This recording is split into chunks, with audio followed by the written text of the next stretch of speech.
Hello, everyone.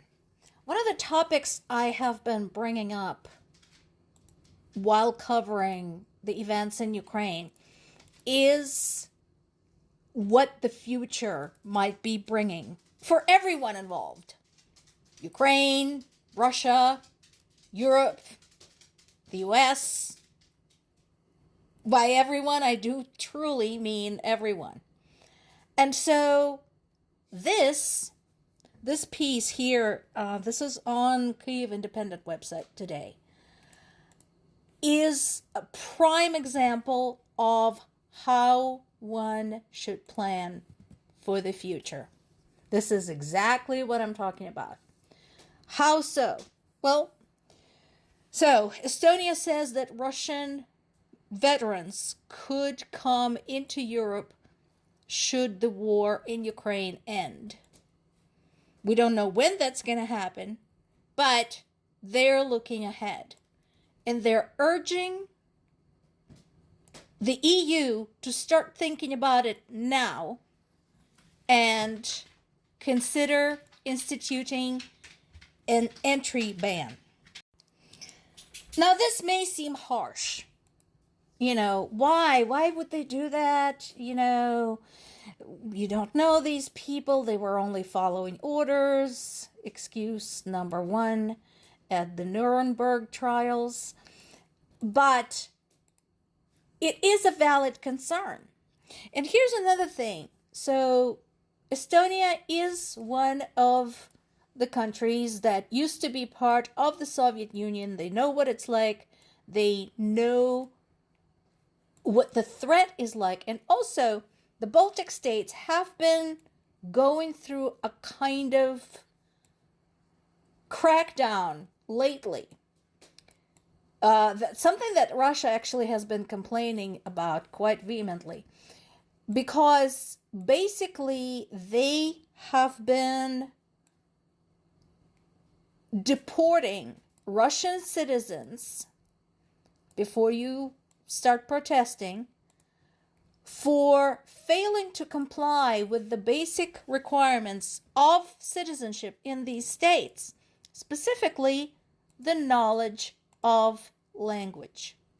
You would think, right, if you live in the country, especially if you live there for a while, and many Russians have lived there for a while, you would take care to learn the language. Apparently, no. They just basically assumed that they will always be welcome there regardless. Well, now we're seeing some comeuppance and they're not happy about it. And so Estonia is basically saying, when Russians came, the ones that stayed here gave us crap. And they're going to give you crap, not to mention how much of the Russian army is former convicts.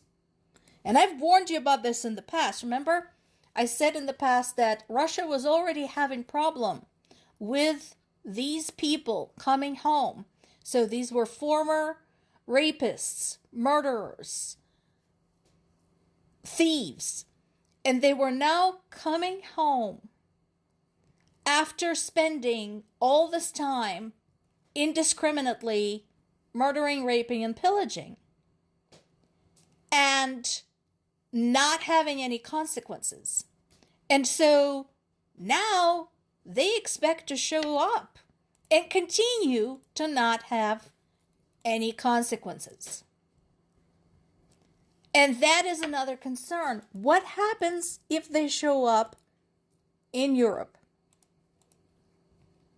How would you like it to have a bunch of, again, these people who were already solidly in possession of a criminal record, dangerous criminal record in some cases?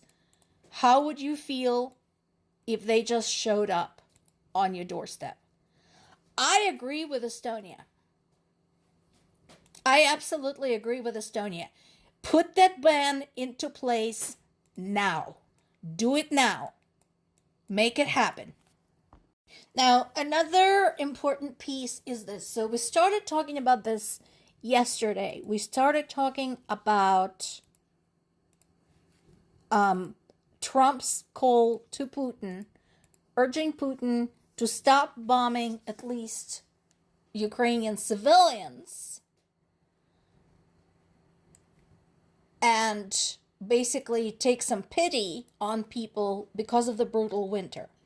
So Trump says that this should hold. And I told you yesterday I was kind of feeling skeptical about it. So let's take a look at what is going on now. Obviously, Ukraine supported the idea, EU supported the idea. However, the attacks continued. So once again, my question is specifics. Where are your specifics? When is this supposed to be happening?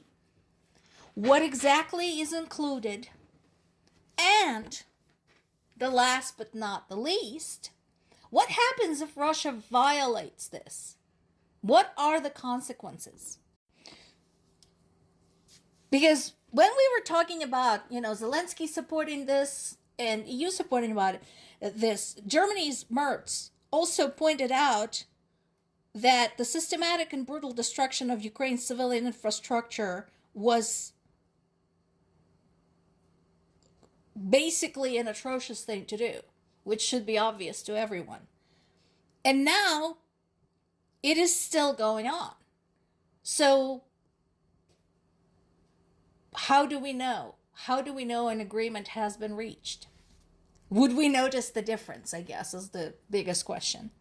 Also, so we're talking about the short-term ceasefire. How short? Also, the statement said from Trump, I personally asked President Putin not to fire into Kyiv and various towns for a week, and he agreed to do that. So we're talking about a week, various towns. Which towns? What are we talking about? There are lots of cities and towns in Ukraine. Which ones? What is covered? What's to stop Putin from firing into the nearby towns if they're not on the list?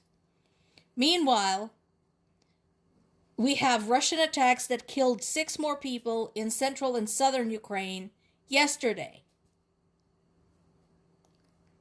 including in my native Zaporizhia region, where a 62-year-old man was killed and women aged 26 and 50. So I guess it wasn't a flip the switch deal when we're talking about Trump asking Putin to stop firing. Because guess what? He's still firing. There is once again a meeting of UN's nuclear watchdog talking about nuclear safety in Ukraine, talking about growing concerns over the volatile conditions at Ukrainian power plants, largely thanks to this recent slew of attacks that have been disconnecting the power plants, including nuclear power plants, from the grid. We know how dangerous that is. So again, yeah, they can express concern all they want. The question is anything going to get done about this? And again, this is your regular reminder that nuclear fallout doesn't care about political borders. If anything in Ukraine goes boom, guess what? It's going to spread. The last but not the least, Ukraine is trying to work with SpaceX to stop Russia from guiding drones using Starlink internet system. Again, the fact that they even have that option, that Russia even has that option, tells you everything you need to know. Why do they still have that option? What about the sanctions? Why is Starlink supporting Russia? All questions waiting for answers. More to come.